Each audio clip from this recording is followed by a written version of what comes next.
Appleyard did in San Francisco in 1980, and it's based on work that he had done previously in '69. And it looks at traffic, or it characterizes streets by traffic volume. So on a high volume street like this, they asked the neighbors to draw a line from their front door to the front door of somebody on their block that they visited or that they knew. And this is what they got in this one particular block in San Francisco.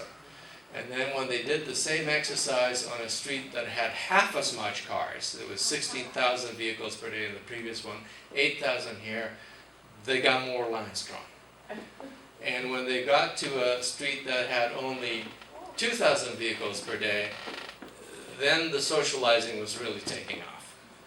So they found a very strong correlation between that kind of social activity and the volume of traffic on the street. And the other thing that worked for them was when they asked the neighbors about defensible space. So they went to a street that had 8,000 cars per day and asked the people which part of the street felt like their own, and they went ahead and even drew the street itself as part of their territory. And when we go to the one that only has 2,000 cars per day, well, the whole thing belongs to the neighborhood. So even though it's called the public right-of-way, it really functions like it's part of the ecology and the sociology of that particular place. And just one last little slide in here, just to give you, I found the same study replicated in the UK in Bristol by a different researcher, which I thought was reassuring. So when the Institute asked me to design a charrette for them, what I did was focus on the projections of growth for Vancouver for 2040. And we're supposed to be accommodating 140,000 more people within the city boundary itself. And I suggested to them that we go to the historic neighborhoods because, as with the examples of those neighborhoods throughout Canada, our historic neighborhoods were platted before the car was here. And so I've suggested to them that if we look at Hastings Town Site, and we overlay 2 Cartier pedestrian sheds on it, we might think in terms of how much infill we could fit in there. And my numbers seem to correlate quite closely with Patrick's.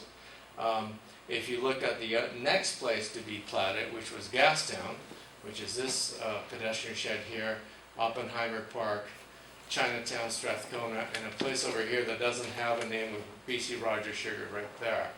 Then the population right now of these 5 quartiers, if you think you're seeing the Olympic logo, it's just, is 20,000.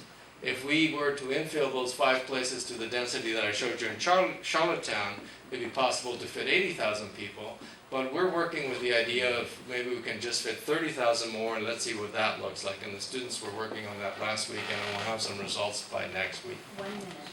1 minute, okay, that's no problem. And then there's 3 more quartiers that sort of fit in the middle, and that's all industrial land right now, so we anticipate, but we haven't quite done the numbers on it yet, that it might be possible to fit another 30,000 there. So just looking at those 11 quartiers there, we would be able to take about half of the residential intensification that are projecting to 2040 and put it somewhere. We're bringing in a balance of intensification might actually produce some good.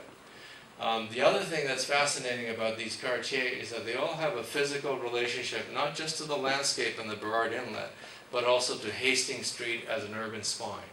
So that the suggestion of putting a tram or an LRT on Hastings would be a suggestion to put effective public transportation within, at the most, a 10-minute walking distance from 70,000 new residents, plus the 30 or so that are already there. And I think we can leave it on that one. I'm sorry I don't have an Arbutus example for you.